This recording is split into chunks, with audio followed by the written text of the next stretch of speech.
మన దేశంలో ఫ్రాడ్ జరగకుండా స్కామ్ జరగకుండా విద్యార్థుల జీవితాలతో చెలగాటమాడకుండా ఏదైనా ఎగ్జామ్ జరుగుతుందా? అలా జరగడం కొంచెం అసాధ్యమే అనిపిస్తుంది. గతంలో నీట్ పేపర్ లీక్ అయ్యిందనే వార్త మనందరికీ తెలిసిందే. కానీ ఇప్పుడు రిజల్ట్స్ వచ్చిన తర్వాత అది నిజమేనేమో అనిపిస్తుంది. దీనికి 3 కారణాలు ఉన్నాయి. మొదటిది, గతంలో ఇద్దరికి మాత్రమే వస్తే ఈ సంవత్సరం 67 మంది విద్యార్థులకు 720 మార్కులకు గాను 720 మార్కులు వచ్చాయి.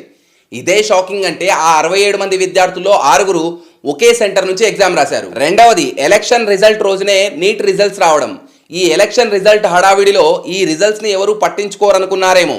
జూన్ 14కి రావాల్సిన రిజల్ట్స్ని 4కే రిలీజ్ చేశారు. మూడవది, ఈ రిజల్ట్స్లో 719, 718 మార్కులు రావడం. 1/4 నెగిటివ్ మార్కింగ్ ఉన్న ప్యాటర్న్లో ఈ మార్కులు రావడానికి పాసిబిలిటీయే లేదు. ఇది ఎలా సాధ్యమని అడిగితే గ్రేస్ మార్క్స్ ఇచ్చామని ఎన్టీఏ చెబుతూ ఉండడం. కోయిన్సిడెన్స్ అయి ఉండొచ్చు కదా అనుకుంటే మరి ఇన్ని కోయిన్సిడెన్సా? ఛాన్సే లేదు. ఏది ఏమైనా ఈ దేశ భవిష్యత్తు అయిన విద్యార్థుల జీవితాలతో ఆడుకోవడం అస్సలు కరెక్ట్